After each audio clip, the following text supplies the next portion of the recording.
uneven rainfall throughout the year. So for centuries in our area, the farmers have learned to live with the problem and turn it into a resource by capitalizing on biodiversity. This problem is now becoming increasingly felt, especially because of the effects and impacts of industrial scale agriculture and the process of agricultural industrialization that we see more and more of and have seen more and more of in recent years.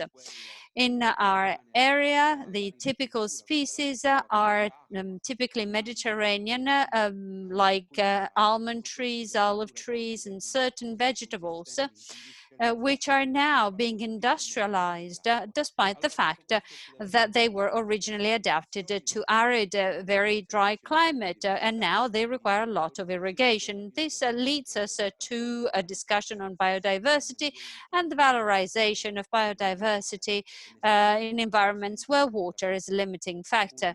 We're going to hear from some farmers of the Slow Food network, and especially it will be important to reinforce and understand in more depth all the concepts that revolve around agroecology that needs to lead a new model in agriculture that is respectful of natural resources, and in this case, water, because of the topic of this webinar.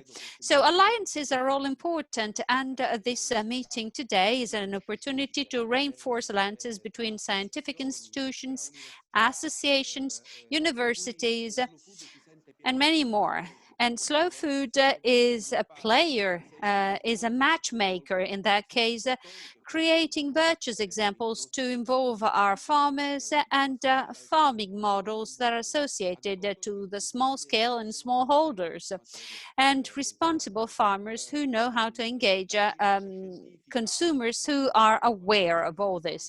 From scientific research to field experience, for us, it's a short distance, but we need to do that all together.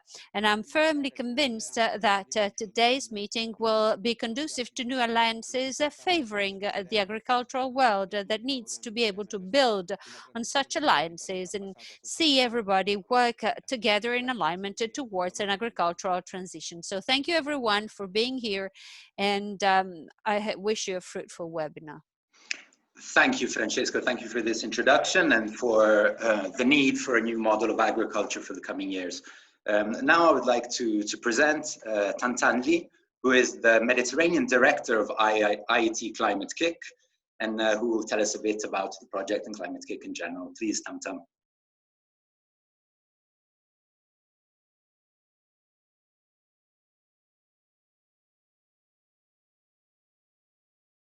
Sorry, can you hear me now? Yes. Yes, grazie mille per il vostro invito, è un gran piacere prendere parte a una discussione così interessante questa sera. Thank you for your invitation. It's a great pleasure to take part in this discussion tonight, and I truly hope that I'll have a chance to participate in person to Salone Terra Madre in the near future. Now I'll switch to English.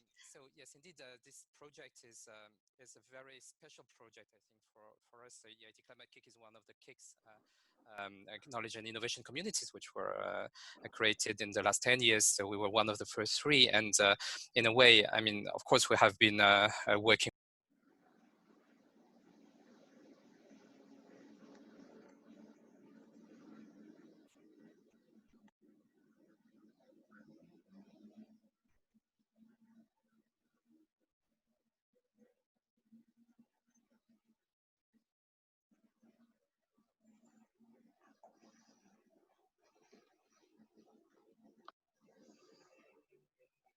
community, and if you go for the historic partners at the beginning, many of them were more to the north or northwest of Europe, and for them, of course, water is an important topic, but they don't view it as an existential threat yet. I mean, it's becoming an existential threat, but for many of them, it's a utility. It's an industry where you essentially go for the usages, and it's something where you have water stress, but not yet water scarcity.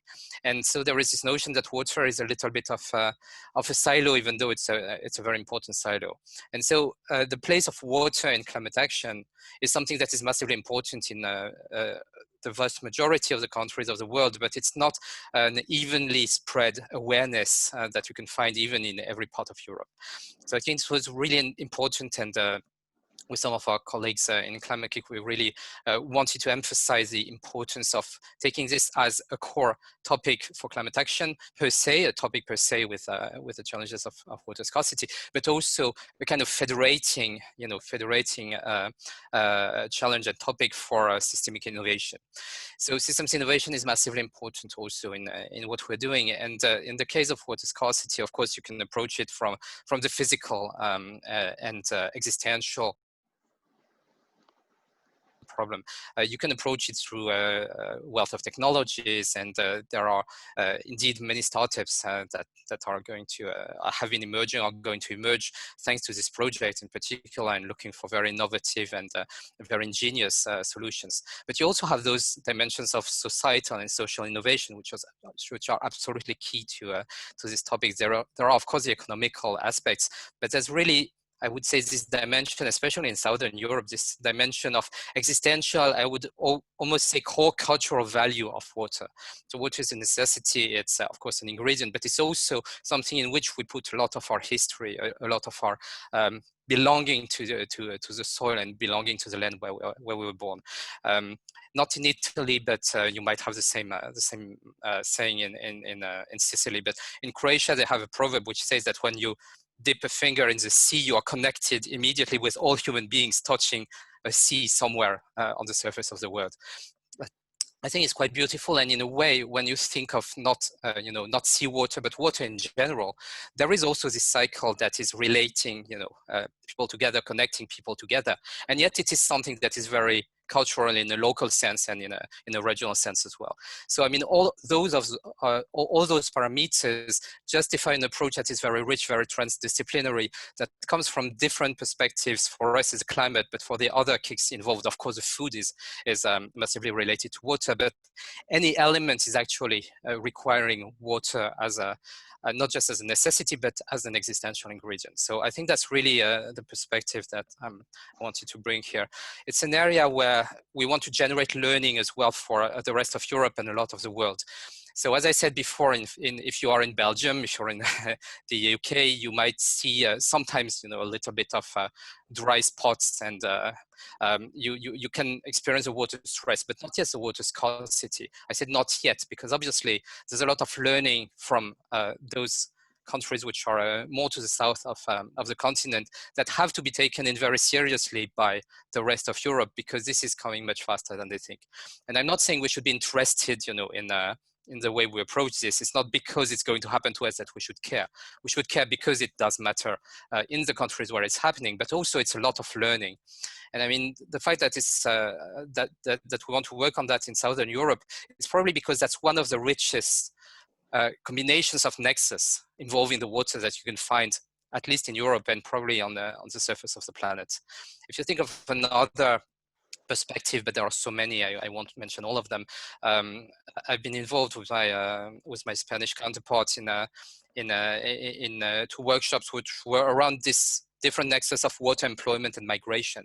And I mean, if you live close to the Mediterranean, this is very real. It's not an abstract construction. You can see that around the water scarcity, there are, of course, threats, and there are things that push peoples out of their usual living spaces. But there is also an opportunity, in fact, to learn and to transmit this learning and to build something positive from the challenge. So I think all of this just makes this project immensely promising and interesting for us as a community, because it has all of those dimensions and interfaces, interdependencies that make us really want to work from the positions where we're working. And the fact that we can work with all the other KICs involved is an additional dimension and additional resonance to the work we can be doing in here. So I don't want to be too long, and probably I know there are many speakers, but that's really this kind of message of reason. In a way, we have to approach those topics in a very rational way as much as possible. We have to be realistic on what is feasible. We have to be very curious on the possibilities that technologies offer and so on and so forth. But I think it's massively important that we also keep this kind of very transversal approach to the challenges, and that we know that the levers are not necessarily going to be activated at the exact point where we're expecting them, but in fact they might come from any of the components of the societal fabric. And that's really what I wanted to say. Thank you, Tamtam. Very interesting. And as a farmer from central Italy myself, I have definitely noticed in the last 20 years a huge change in rains and so forth. I very much agree with what you said. Thank you. And now, please, I would like to introduce Carmen Galindo, who is the Water Scarcity Project Manager at EIT Food, which will be telling us a bit about the project. Please, Carmen. Thank you very much, Federico, and nice to see you all here connected today. I'm gonna keep it short to not taking too much time.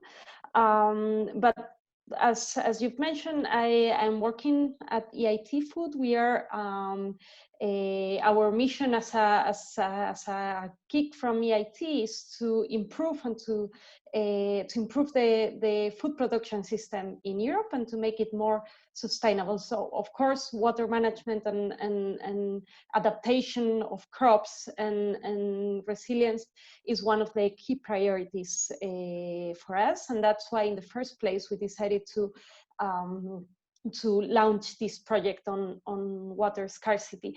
But of course, water scarcity is not something that can be done. As Tantan mentioned before, it requires a multidisciplinary approach, right? So that's why all the different KICs have been joining forces this year.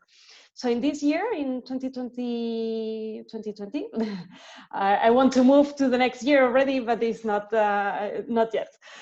So in this year, it was we launched the program, and we worked to build the foundation. So we've done it. Of course, we cannot do it by ourselves either. So in a first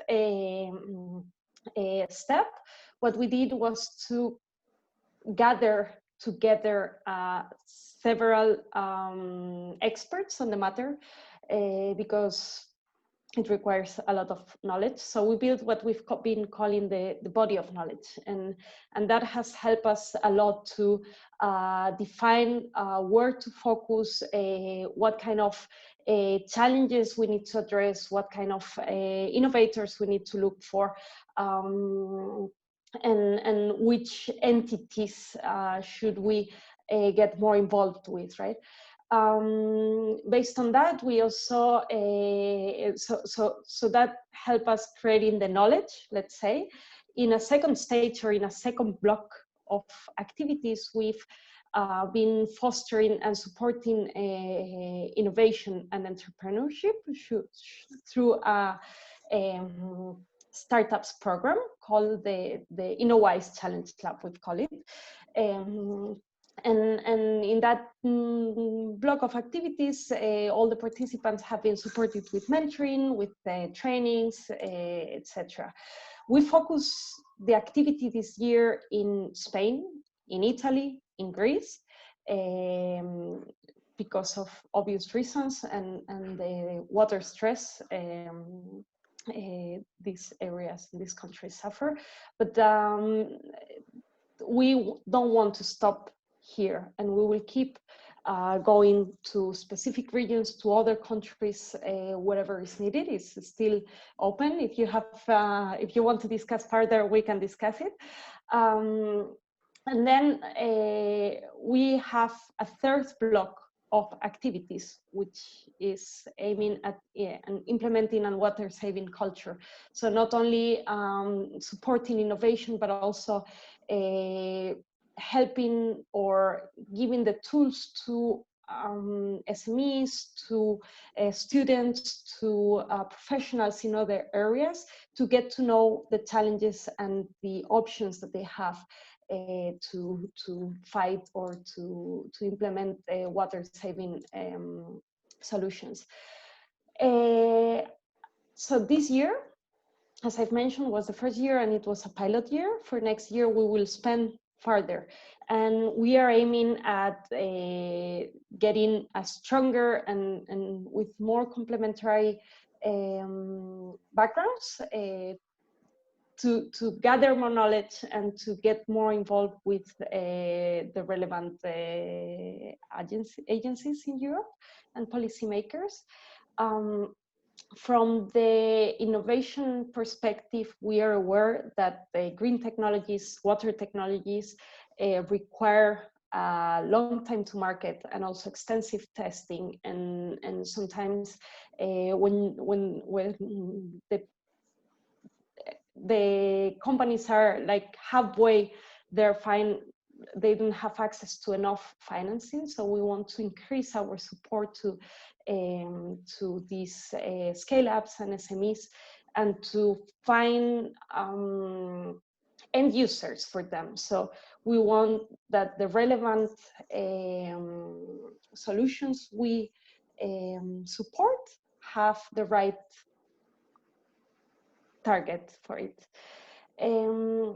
And of course, we will expand capacitation to the specifics of the region we want to target. So for instance, if you want, we can talk later about Sicily, if you want to do something there. And well, that was just to give you a general overview of the program. You have later two of the participants in the program, and they will be able to tell you their experience in there. Thank you, Carmen. Thank you so much. Very interesting how you're creating this body of knowledge. And I very much agree with you that these policies need to reach the ground. And in this respect, it's also why we've invited two of our farmers, Giuseppe and Chiara, and why we are very happy starting next year to provide you access to our networks. We can count with over 300,000 small farmers worldwide, many of these in water-scarce conditions, and we will be very happy to provide these networks to you. Thank you very much. Now I'd like to invite Dr. Phoebe Kandouri, who is the professor of Athens University of Economics and Business. She is the president-elect of the European Association of Environmental and Resource Economists, but she is also the EIT Climate-KIC Greece director. So please, Dr. Phoebe, the floor is yours. Thank you very much, Federico. I'm excited to be here and be able to talk about this project, which I think is quite crucial. First, because it tackles a very important issue for Southern Mediterranean. Second, because it introduces explicit collaboration between EIT knowledge and information communities, and this collaboration is important because it allows explicit recognition of the synergies and the complementarities that different knowledge and innovation communities bring, but also because we all recognize the fact that in order to have impact, we need to work together. I would like to bring this project into the more generous perspective of the current situation and integrate its value added in the current framework of affairs. So very quickly, I will just argue that at the moment we are facing three big crises and we need to respond to them simultaneously. And I think that the KIC communities, and especially Climate-KIC, which I represent in Greece, and I know their work very well, but also the other KICs that are involved in this project, and also KICs that are not involved in this project are doing very well. I think that they are trying to bring in a response to this three-dimensional crisis that we are facing. So what is this three-dimensional crisis? Is the pandemic, obviously, the huge recession, economic recession that derives from this pandemic due to the needed social distancing measures, and the mother of all crises, climate crisis. And we know that in order to face the current economic crisis and make sure that we avoid this pandemic becoming a major economic and financial crisis that will long outlast the health crisis, we need to keep people employed, even if quarantined. We need to channel financial support to the vulnerable private and public institutions and citizens. We need to safeguard SMEs. We need policies to support the financial systems are not performing loans amount. We need fiscal packages comparable to the crisis-related loss. And at the same time, where we have this economic crisis, we know that we are facing the climate crisis. This crisis that affects each and everybody. At the moment, there is no country that is not affected by climate change, and the effects of the natural disasters that are connected with climate change are felt everywhere and are translated into annual average economic losses in the hundreds of billions of dollars, and unfortunately also translated into loss in human life. Between 1980 and 2017, 1.3 million people were lost due to climate change relevant events. So what do we have as our blueprint in order to be able to recover from this pandemic, but recover in a way that it is sustainable? We have the Agenda 2030, the 17 SDGs, we have the Climate Paris Agreement, we have the European Green Deal, and we have the Recovery and Resilience Fund of Europe. The European Green Deal has 4 main axes: climate neutrality, protection of human health and biodiversity and reduction of pollution, clean tech leadership, and leave no one behind, and just transition. And all these are very relevant to water. Water is central in many SDGs. It is obviously central in the SDG that has to do with drinking water, but it is also very central in the SDG that has to do with land water management, SDG 15. It is central in the SDG that has to do with renewable energy and clean and affordable energy. It is central with the SDG that has to do with decent work and economic growth, with infrastructure, and we should all be quite clear that the SDGs are very interconnected. The water, food, energy nexus is a crucial nexus that is obvious in almost all of the SDGs, and I'm not exaggerating, and the European Green Deal is consistent with the SDG framework, and especially if you go into its details, the 9 policies, you can see that at least the biodiversity related policy, the farm to fork policy, sustainable agriculture policy, clean energy policy, and the policy that has to do with eliminating pollution and climate action, because water is affected, the availability of water is affected by climate change. You will see that water is also central in the European Green Deal. And the good news is that the Recovery and Resilience Fund that was launched is still consistent with the European Green Deal. So the idea is that we want to recover better, we want to recover in a sustainable pathway. The Recovery and Resilience Fund, that is EU Next Generation, is an additional 750 billion in investments, sustainable investments, additional to the multi-annual financial framework of the European Union. And this is investment have to be explicitly climate mainstream and digital mainstream. And as I explained before, the investments need to be also consistent with the European Green Deal, and they also need to be consistent with the technological flagships of the European Commission.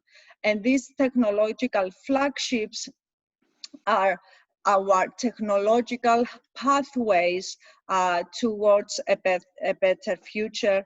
And it's something that basically can be summarized by investment in hydrogen markets, renovation, recharge, refuel, connect, modernize EUID, scale up, and reskilling and upskilling. The reskilling and upskilling is crucial here, and this is something that our cross-KIC project is focusing on.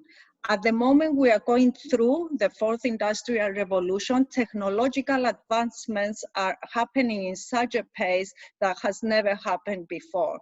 And it is a big challenge to be able to upskill and reskill people in a way that will allow them the capacity to participate in the labor market during this sustainability transition. The transition will only be possible if we upskill and reskill our people in order to be part of this sustainability transition.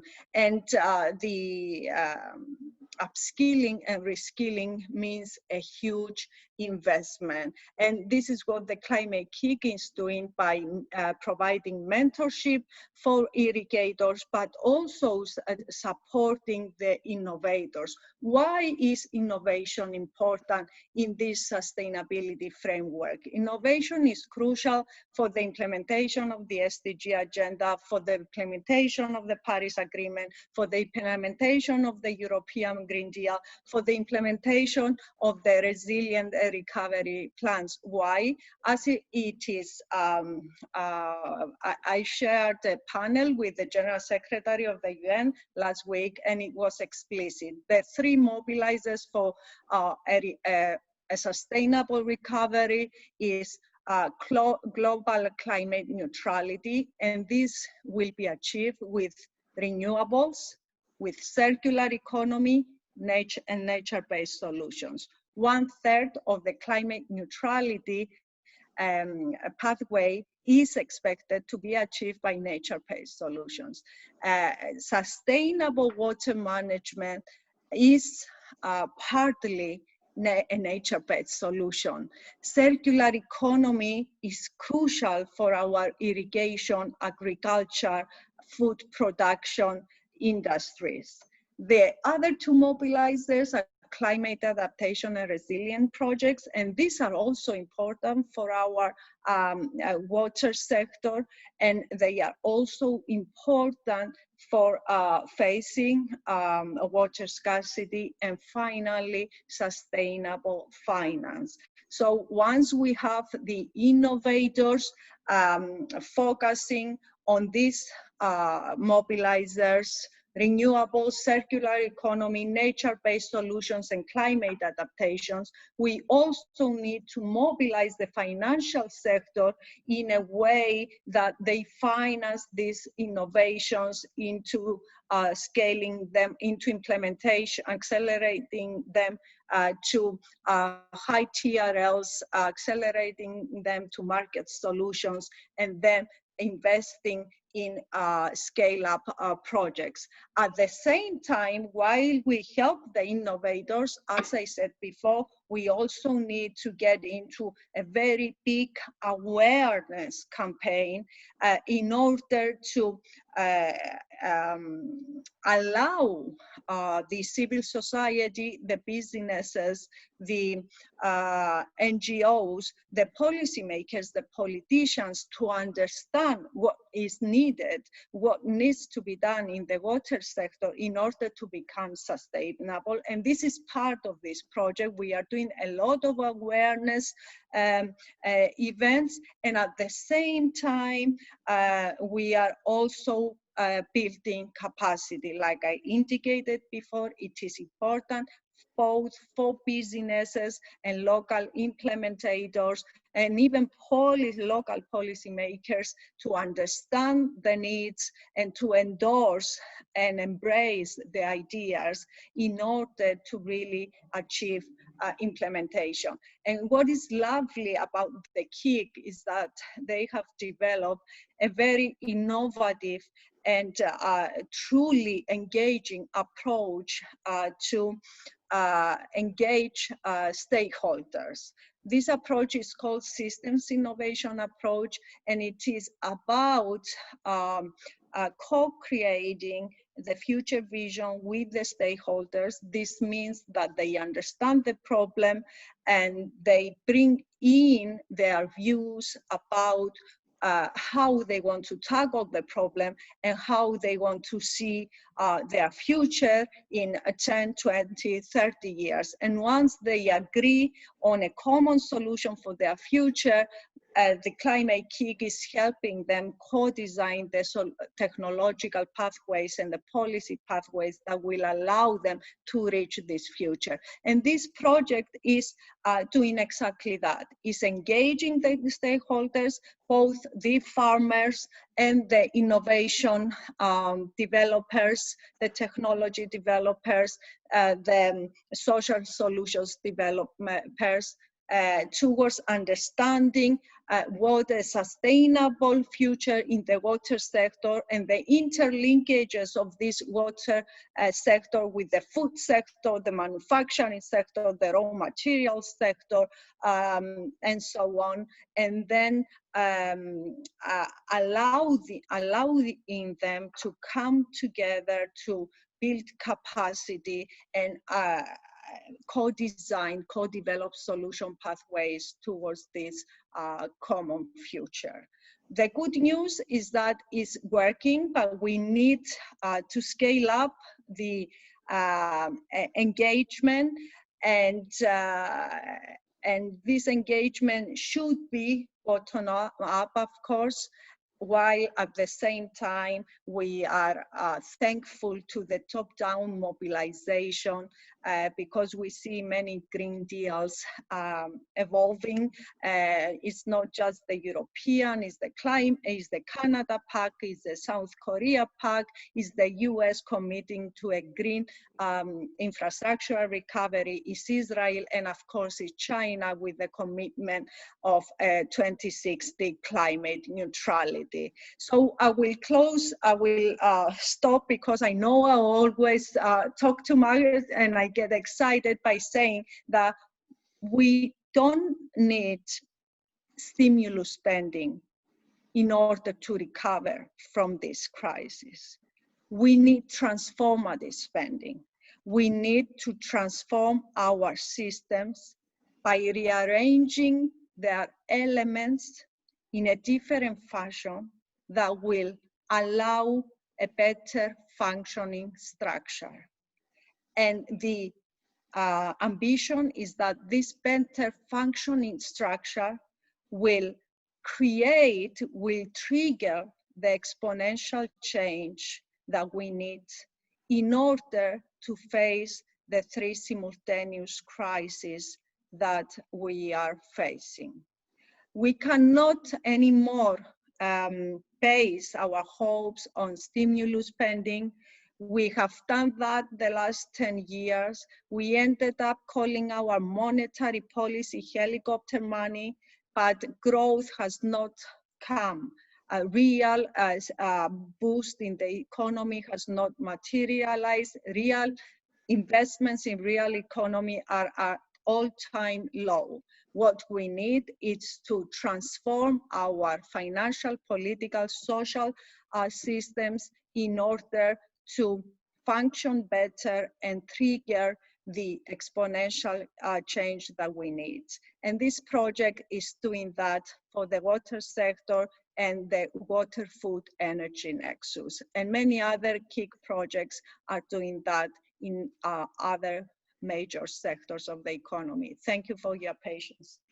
Thank you, Phoebe. I would have quite happily listened to you for another 10 minutes, but unfortunately we do not have too much time, but a very interesting and a very clear intervention on the triple crisis we are facing: COVID, the economic recession, or possible recession, and the much broader and long-term threat of climate change. And the needs, as you were saying right now, to support all those stakeholders, which might have those producers, especially those producers which generate positive externalities, which will be so important in the second phase you were mentioning, that need to be protected and aided now in the immediate economic crisis. Thank you very much. A very interesting. So now we will pass to two different people, two representatives of startups, which have won the prize, the Climate-KIC prize, and they will tell us a bit about how they have developed innovations which help the people on the ground, on the farmers, and all the different economic actors. So I would like to please introduce Mr. Marco Bezzi of Blue Tentacles, which is a startup on the plug-and-play solution for precision irrigation. So please, Marco.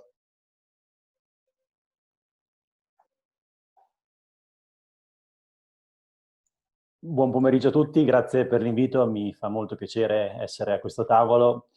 Good afternoon to you all, and I'm very pleased to be here. I'd like to go back to what was said by the previous speaker, the transformation of the systems and the alliances. Blue Tentacles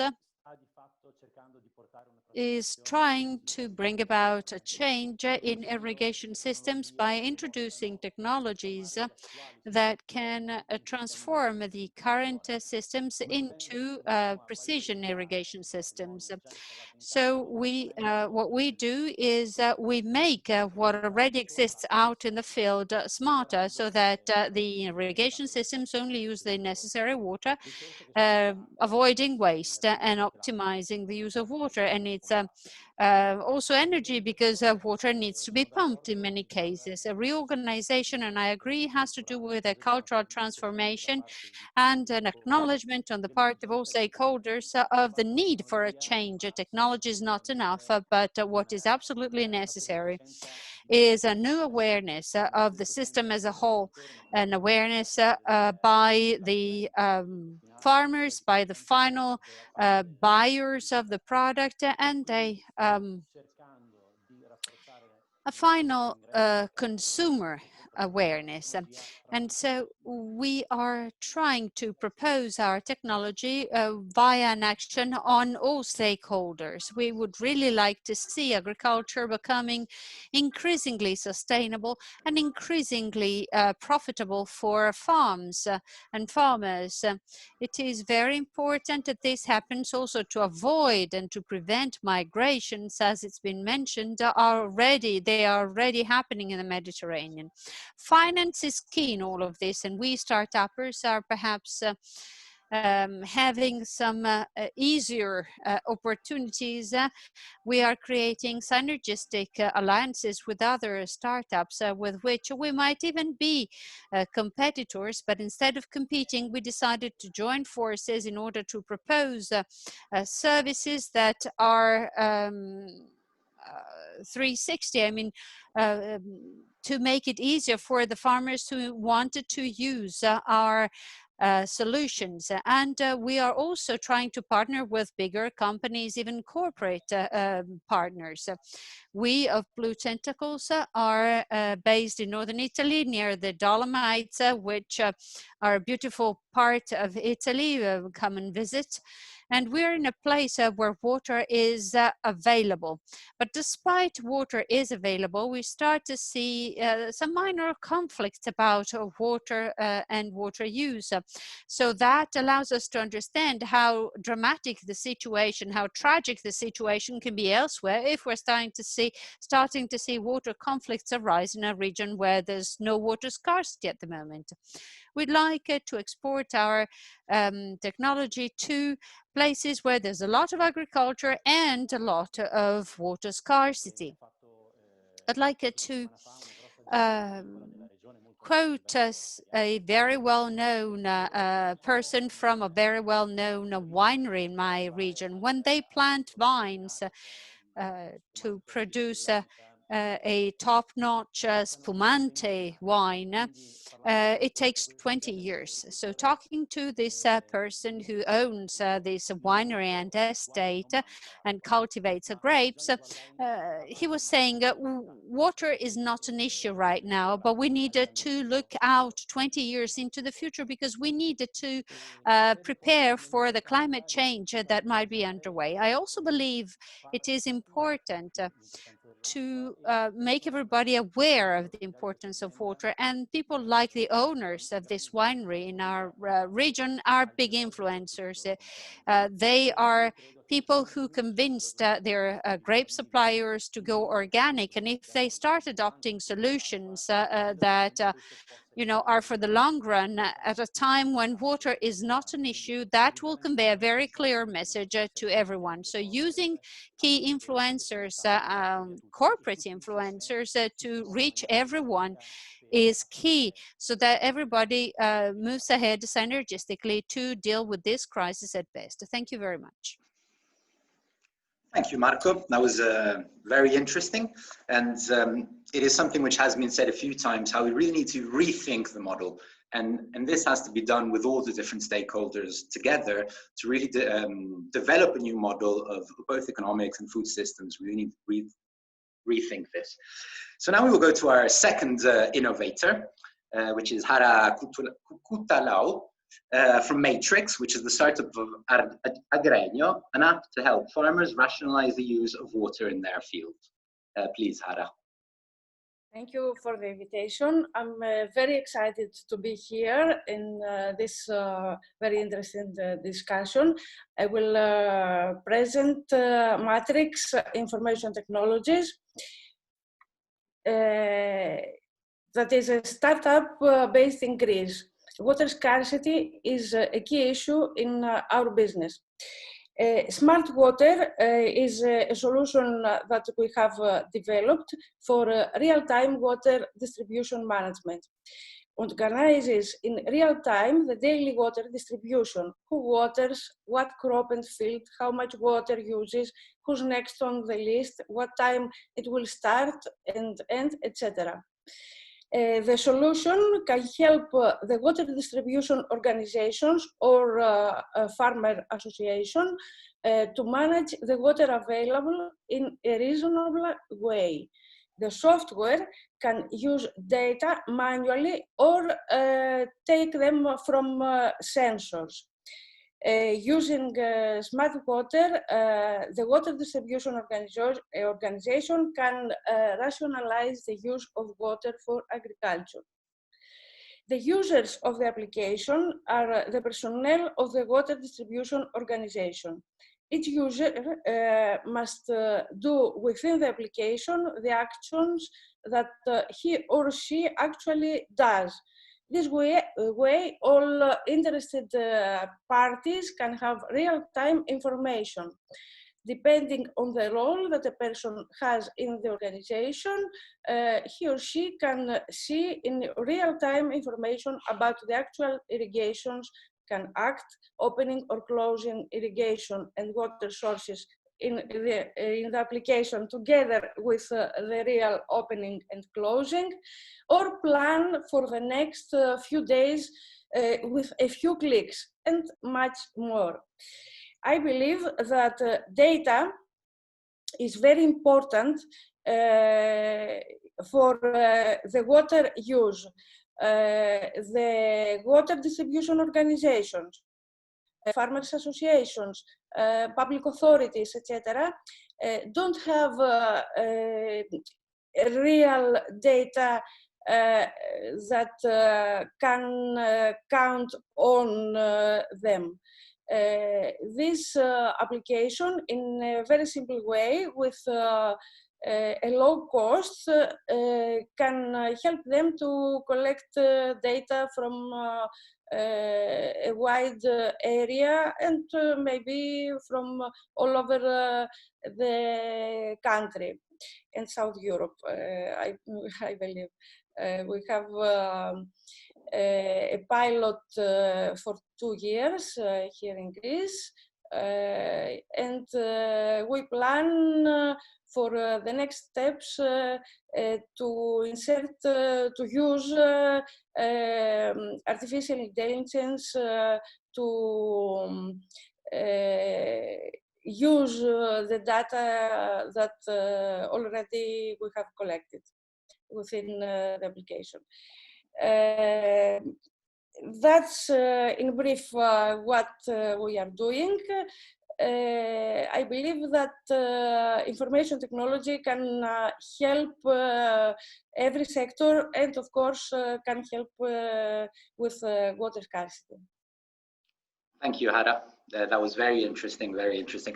Now we'll pass the word to our last two panelists of tonight, which possibly might be the most important panelists, because they are the farmers on the ground, which we are all working to support. And so I would like to, there are two producers. There's Giuseppe Mancuso of the Ustica Lentil Slow Food Presidium and Chiara D'Adamo of the Manduria Cherry Tomato Presidia, both in southern Italy and both in situations of water scarcity. And so I would like to invite first Giuseppe to tell us a bit about his activities, and then Chiara. So please, Giuseppe.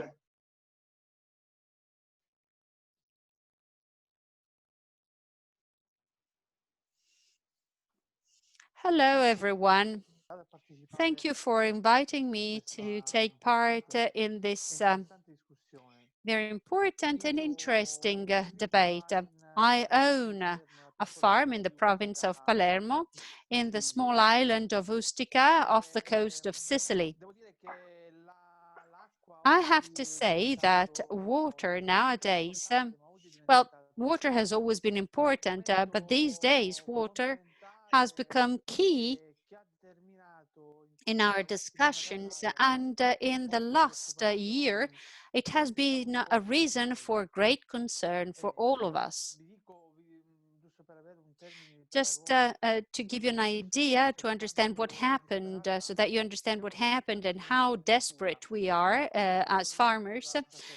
I've always been a farmer in my whole life, and I could not think that a fava bean plant, a very normal leguminous plant, when flowering could just wilt, dry up and wilt and die in March. Imagine a field that goes dry and dead by March because of drought. That's despair to us. Just to give you an idea, it's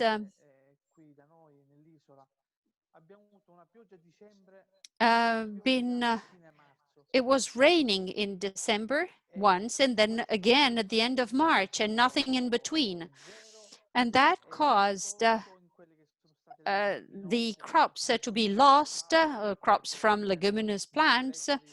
I think we had 2-3 hectares, over 2-3 hectares of land planted with fava beans. So we got enough to resow the seeds. We don't have the opportunity to rationalize our use of water. We were talking about rationalizing the use of water. It's good for the Dolomites, but we cannot find water where we are. The little water that we can store, because we've learned in the course of time to save water, we used it for the small vegetable gardens in the summer, a few watermelons, a few aubergines, but we cannot afford anything else. Now, thanks to projects that were subsidized by the European Union, we have been able to start the construction of a water purifier to reuse our waters. But that gives us some hope to keep growing our crops. If I still had livestock, I would have had a problem feeding them. I would have had to buy the hay in Sicily, and just imagine the cost of doing that. That is just to say how important water is in agriculture and how important it is for a farm like mine. So Now, if I hear that the Dolomites are thinking of rationing the use of water, you know, that's a reason for great concern to me, because it means that the issue is becoming really huge. Of course, it takes on a different magnitude depending on the geography where the debate is taking place, but it's impossible to just act as if it didn't exist or the problem didn't exist, because the problem is there, and unfortunately it's very serious. And I hope there will be still an opportunity to you know, find alternatives to solve the problem, to downsize our consumption, because it's very difficult. The times we're living are very, very difficult. If we were to go through another year just like this one, it would be incredibly hard to keep being a farmer here. It's a small island, and many farmers are rethinking of, you know, sowing their fields or not, because many of their fields didn't yield enough. And then the climate has gone crazy. Water and temperatures are closely connected. And we're seeing both going berserk. So not only did we have a very dry month of March, but the temperature was 40 degrees C. And the combination of both was, you know, the end of it. So these two elements together, when combined, can only worsen the situation. And then rainfall is not what we used to know 20 years ago. All you have to do is to watch the news. Here in Italy, we've had disasters everywhere. And today, paradoxically, our island, I mean, is flooded because of the heavy rains that have battered our island in the past few weeks. So there's nothing in between. It's either excessive rainfall or nothing. And so we have to deal with this. We have to deal with the availability of water. So I have no certainties about my future. I really trust that research and experimentation will bring us something that we can rely on. It's not the agriculture as we used to know it any longer. We were accustomed to cultivate our lands according to traditional practices that factored in the scarcity of water, but those techniques are no longer enough. There's a lot more going on now, and that is creating big damage in agriculture. We need to find solutions urgently. We need to take action urgently, because I think I understood from the previous speakers that the water issue is a problem that is now that is really impacting everyone. So sharing technologies has become essential for agriculture as a whole, and especially for people who have little water they can count on from the beginning. That's very serious. Okay, thank you very much. Thank you, Giuseppe. That was also a very interesting but somewhat worrying, justly worrying.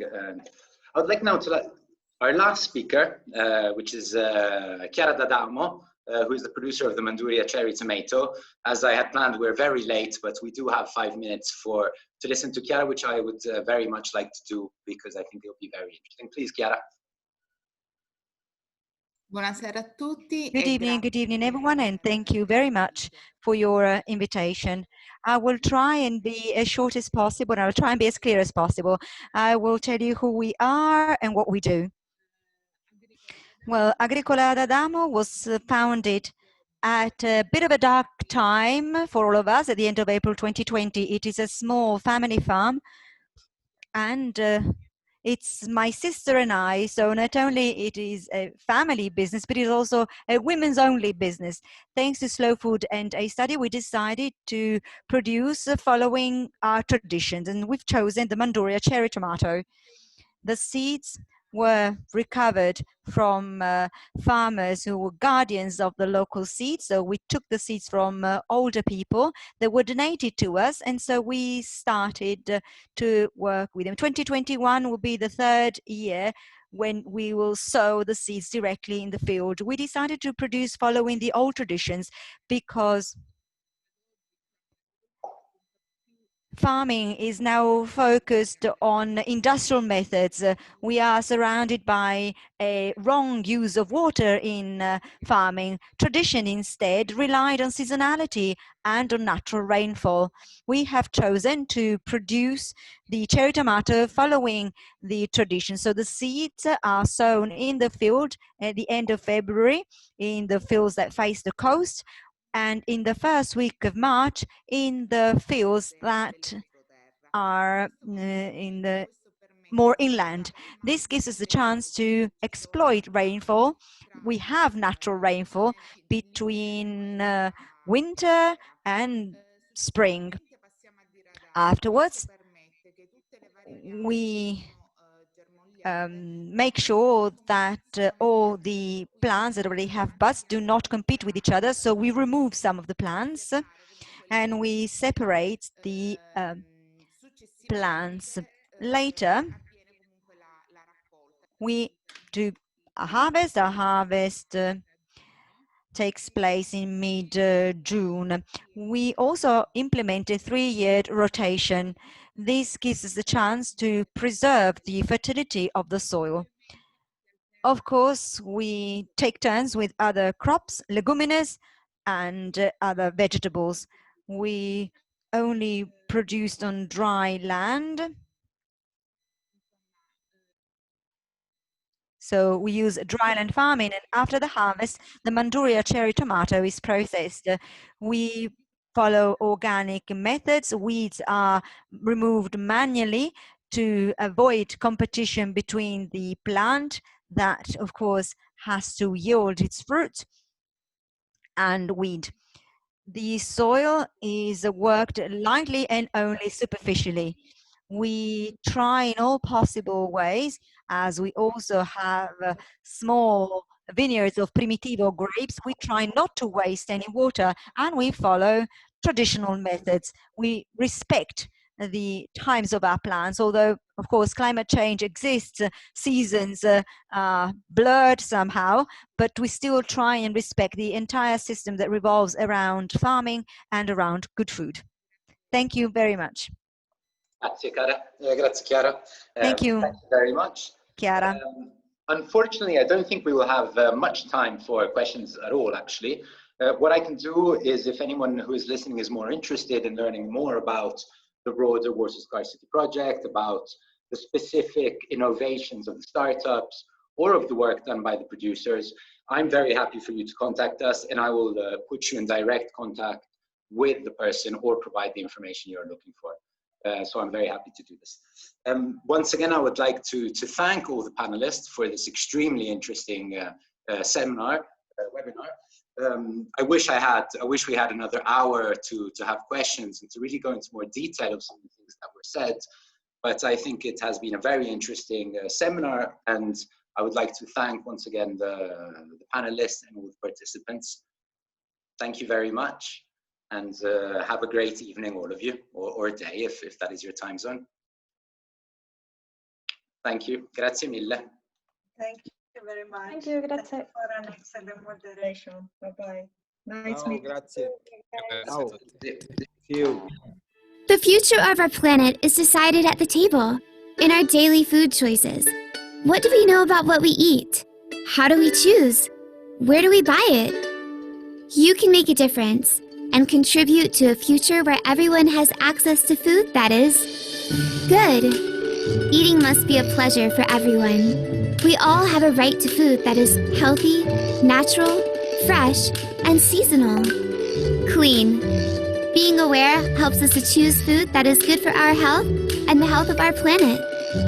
Fair. Knowing our food means making choices that are fair to us, to the producers, and to future generations. Slow Food has been working for over 30 years to defend biodiversity and fight the climate crisis by promoting good, clean, and fair food for all.